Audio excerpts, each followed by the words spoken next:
India TV YouTube channel को subscribe करें और बेल आइकन दबाएं।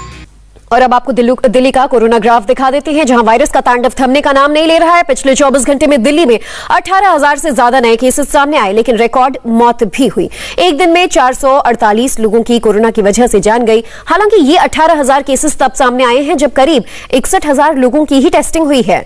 वहीं दिल्ली का डेथ मीटर सबसे ज्यादा डरा देने वाला है। मौत का आंकड़ा लगातार बढ़ता जा रहा है। लगातार तीसरा दिन है जब दिल्ली में 400 से ज्यादा लोगों की एक दिन में डेथ दर्ज की गई हो। 1 मई को दिल्ली में 412 लोगों की मौत हुई थी, 2 मई को 407 लोगों की मौत हुई और 3 मई को सबसे ज्यादा 448 लोगों की जान कोरोना की वजह से चली गई। दिल्ली में कोरोना का ग्राफ लगातार बढ़ता जा रहा है, तो वैक्सीनेशन से कोरोना पर प्रहार करने की कोशिश भी जारी है। 18 साल से ज्यादा उम्र के लोगों को वैक्सीन लगाई जा रही है। दिल्ली के पटपड़गंज में लंबी लाइन नजर आई। स्पॉट से देखिए गुनिका अरोरा की रिपोर्ट।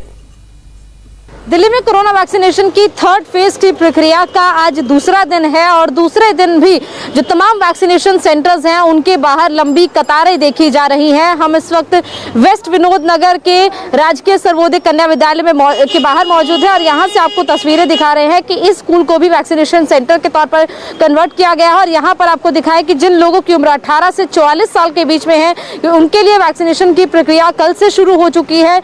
और जिन लोगों ने कोविन पोर्टल पर खुद का रजिस्ट्रेशन किया है और उसके बाद जो स्लॉट उन्हें मिला है उसी स्लॉट के हिसाब से यहाँ पर लोग पहुँच रहे हैं।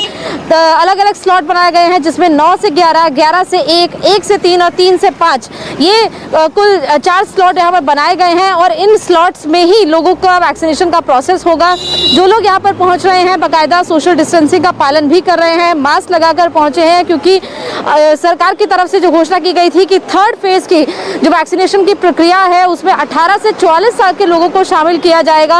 अब वो प्रक्रिया कल से शुरू हो चुकी है और ऐसी ही कतारें पिछले कल से भी देखने को मिल रही हैं। इससे पहले 45 से उम्र की ज़्यादा के लोगों के लिए वैक्सीनेशन का प्रोसेस चल रहा था और लगातार ये मांग की जा रही थी कि जो 18 से ऊपर के लोग हैं उनके लिए भी वैक्सीनेशन का प्रोसेस शुरू किया जाए और ये प्रक्रिया शुरू हो चुकी है। लोग अब करीब 10 से 20 लोगों को अंदर वैक्सीनेशन सेंटर के अंदर भेजा जा रहा है। उनका वैक्सीनेशन का प्रोसेस जब पूरा हो रहा है उन्हें बाहर जब भेजा रहा है, अंदर जगह खाली हो रही है, उसके बाद ही बाकी के आगे का जो लोग हैं उनको भेजा जा रहा है आगे। और लगातार यहाँ पर सिविल डिफेंस के लोग तैनात किए गए हैं ताकि यहाँ पर किसी भी तरीके का कोई भी लोगों में कंफ्यूजन ना हो, हौच-पौच ना हो और आराम से स्मूथ तरीके से ये वैक्सीनेशन की प्रक्रिया पूरी हो जाए। तमाम जो लोग पहुँच रहे हैं ये अपने आप को कोरोना से बचाने के लिए वैक्सीन लगवाने आए हैं, क्योंकि कोरोना से बचने का एक तरीका अगर कहे तो वैक्सीन ही है। हालांकि वैक्सीन लगवाने के बाद ये नहीं कहा जाता कि कोरोना नहीं हो सकता है, लेकिन वो कहीं ना कहीं उसकी सिवियरिटी को कम कर देता है। और ये देखा गया है कि कई लोग जिन्होंने वैक्सीनेशन लगवाया है उन्हें कोरोना हुआ भी,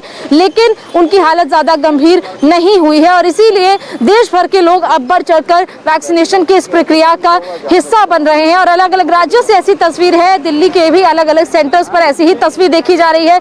दिल्ली में वैक्सीनेशन की प्रक्रिया को फ्री किया गया है और इसीलिए यहाँ पर लोग जो है पहुँच रहे हैं। कई प्राइवेट अस्पतालों में वैक्सीनेशन की प्रक्रिया के पैसे लिए जा रहे हैं, वैक्सीनेशन के लिए आपको पे करना है, लेकिन जो भी सरकार की तरफ से ये वैक्सीनेशन सेंटर्स बनाए गए हैं यहाँ पर वैक्सीनेशन की प्रक्रिया पूरी तरीके से मुफ्त है। कैमरा पर्सन दिनेश देवांगन के साथ कोनिका अरोड़ा, इंडिया टीवी, दिल्ली। नमस्ते, मैं हूं मीनाक्षी जोशी। वीडियो और खबरों से अपडेट रहने के लिए India TV YouTube channel subscribe करें, बेल आइकन दबाना ना भूलें। जुड़े रहें इंडिया टीवी के साथ।